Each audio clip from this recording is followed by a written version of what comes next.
I can't close my eyes in the dark. I dream in black and bleak. I get chills when a rooster crows in the night, and I find myself at Murder Creek.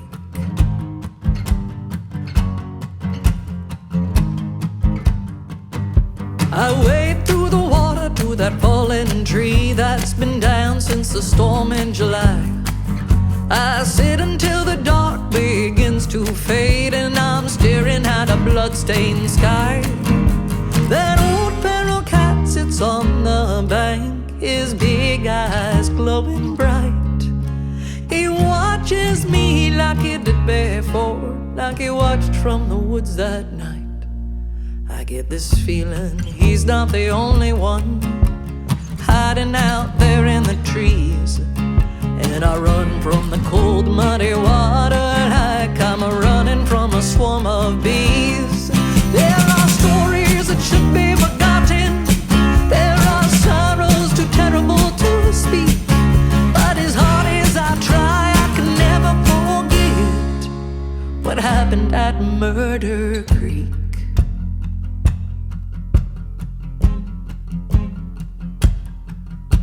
I follow that old trail in the woods that leads to the edge of town. Sadie's in her backyard hanging clothes, barefoot in her nightgown. Now Alabama's full of rivalry, and we got grudges as old as the dirt. But I never thought a man could sway us like a clothesline swinging a shirt. I never would have gone out that night if it hadn't been the way Sadie laughed. Now she's looking at me and she's standing so still, like she's waiting to be photographed. We were all just a little bit in love with him and the dark, daring things that he said. But he got to Sadie most of all, like a demon inside her head. There are monsters we didn't mean to make, oh, and havoc we never meant to wreak. But we watched it all play out like a movie that night at Murder Creek.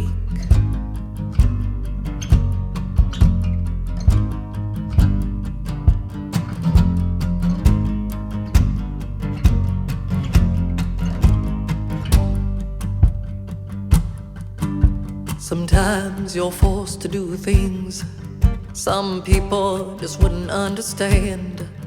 I keep hearing those words, Sadie's words in my head as I cut across Mr. Brown's land. Lorene is out in the pasture, alone by a broken gate.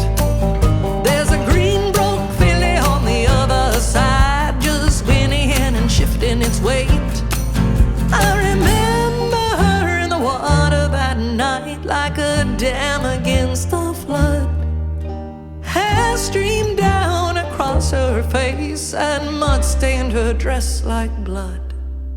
She never said much before, now she doesn't talk at all. But one time I caught her crying inside Big Ben's empty store.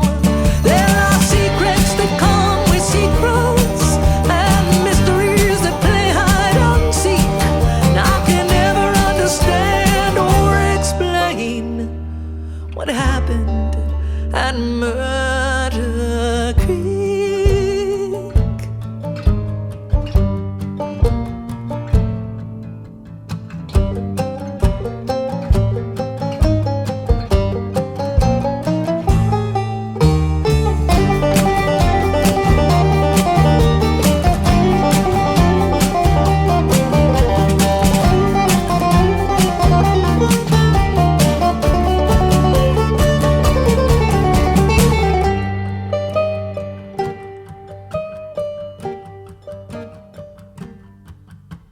Travis is staring out a dark window with a look of hate and shame.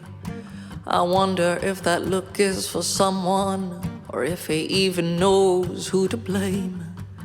We were such a sleepy little dreamy town, now we're all nightmares and dread. We looking round like the dead. I run right into Becca Taylor. She looks down and hurries out of sight.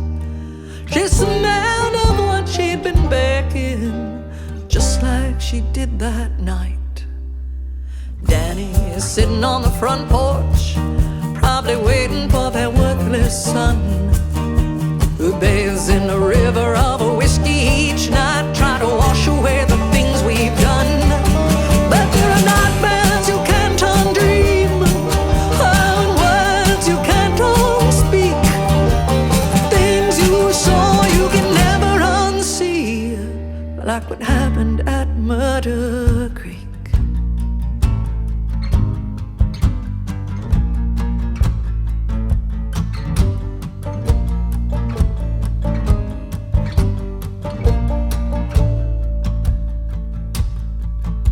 I run like I'm being chased back to my old deserted house.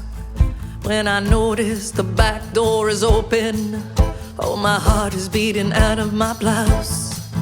There's a footprint of muddy creek mud right there on the kitchen floor, and on Mama's old table is something that hadn't been there before.